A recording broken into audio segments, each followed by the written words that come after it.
क्या वसुंधरा राजे करेंगी मोदी से सीधी बगावत? मुख्यमंत्री नहीं बनाया तो क्या राजस्थान में बीजेपी के 2 हिस्से कर देंगी वसुंधरा?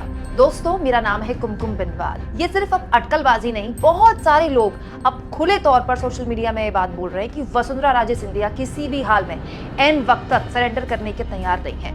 यहाँ तक भी लोग कह रहे हैं कि वसुंधरा राजे सिंधिया बीजेपी की यानी कि राजस्थान में बीजेपी को तोड़ने के लिए तैयार है।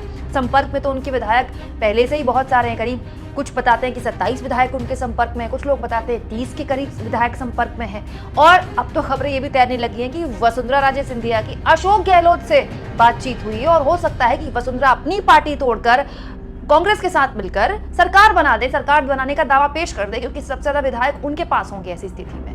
लेकिन क्या वाकई ऐसा हो सकता है दोस्तों? क्या ऐसा हो सकता है कि वसुंधरा राजे सिंधिया आज जब राजस्थान में मुख्यमंत्री के नाम का ऐलान होना है तो मोदी से सीधी बगावत कर दे, आंख में आंख डालकर मोदी को चैलेंज कर दे? दोस्तों, चाहती तो वसुंधरा ऐसा होंगी, लेकिन सच्चाई तो यह है कि वो ऐसा नहीं कर सकती, क्योंकि वसुंधरा किसी भी हाल में बीजेपी आलाकमान को ब्लैकमेल करने की स्थिति में तो नहीं है। हाँ, वो मोलभाव कर सकती हैं, वो बार्गेन कर सकती हैं, ज्यादा से ज्यादा अपने लोगों को मंत्री बनवा सकती हैं।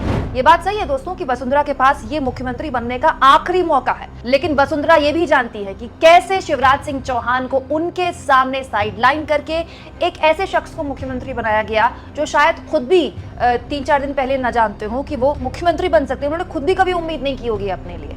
ये एक संदेश है दोस्तों, जो न केवल बीजेपी के तमाम बड़े नेताओं को साफ तौर पर मोदी देते हैं, बल्कि पूरी की पूरी बीजेपी कैडर को देते हैं कि होगा वही जो मोदी चाहेंगे, चाहे किसी को पसंद हो या ना पसंद हो, चाहे कोई राजी हो या ना हो। अब स्थिति ये भी नहीं है कि राजस्थान में वसुंधरा राजे आने वाले लोकसभा चुनाव में बार्गेन कर सके, ये ब्लैकमेल कर सके आलाकमान को कि लोकसभा चुनाव में वो आलाकमान के लिए मुश्किल बन जाएंगी, कुछ सीटों में नुकसान पहुंचा सकती है, क्योंकि राजस्थान चुनाव में तो वसुंधरा राजे को पूरी तरह से साइडलाइन किया था बीजेपी आलाकमान ने। उसके बावजूद भी प्रचंड बहुमत की सरकार बनाई है। दोस्तों, बीजेपी आलाकमान और खुद मोदी जानते हैं कि बीजेपी को चाहे राज्य के चुनाव में वोट मिलते हो या केंद्र के चुनाव में वोट मिलते हो, वोट मिलते हैं मोदी के नाम पर, और जब मोदी के नाम पर वोट मिलेंगे तो मोदी की ही चलेगी। सोचिए, जब नरेंद्र मोदी शिवराज सिंह चौहान जैसा ब्रांड, जिन्होंने अपने ऊपर हाल के सालों में इतना खर्च किया, मामा नाम का ब्रांड खड़ा कर दिया, पूरा चुनाव लड़ा और चुनाव लड़ने के बाद, जीतने के बाद भी बीजेपी आलाकमान के आगे सरेंडर ही रहे, कोई बगावत नहीं की, लगातार लोगों से मिलते रहे, दौरे करते रहे। जब बीजेपी आलाकमान उस ब्रांड शिवराज सिंह चौहान को साइडलाइन करके एक नए शख्स को सामने खड़ा कर सकती है, तो वसुंधरा राजे सिंधिया की बगावत की चिंता या उस बात से कोई फर्क ही नहीं पड़ता है। आप ये कह सकते हैं दोस्तों कि मोदी जी ने रमन सिंह, वसुंधरा राजे सिंधिया और शिवराज सिंह चौहान, ये 3 क्षत्रप जो अपने अपने राज्यों के हुआ करते थे, एक तरह से उनकी राजनीति समाप्त कर दी है। अब आगे ये लोग क्या करेंगे, ये भी मोदी जी ही तय करेंगे। जाहिर तौर पर एक पार्टी के अंदर खत्म होते लोकतंत्र और तानाशाही की ये पराकाष्ठा तो है ही, लेकिन एक सबब भी है।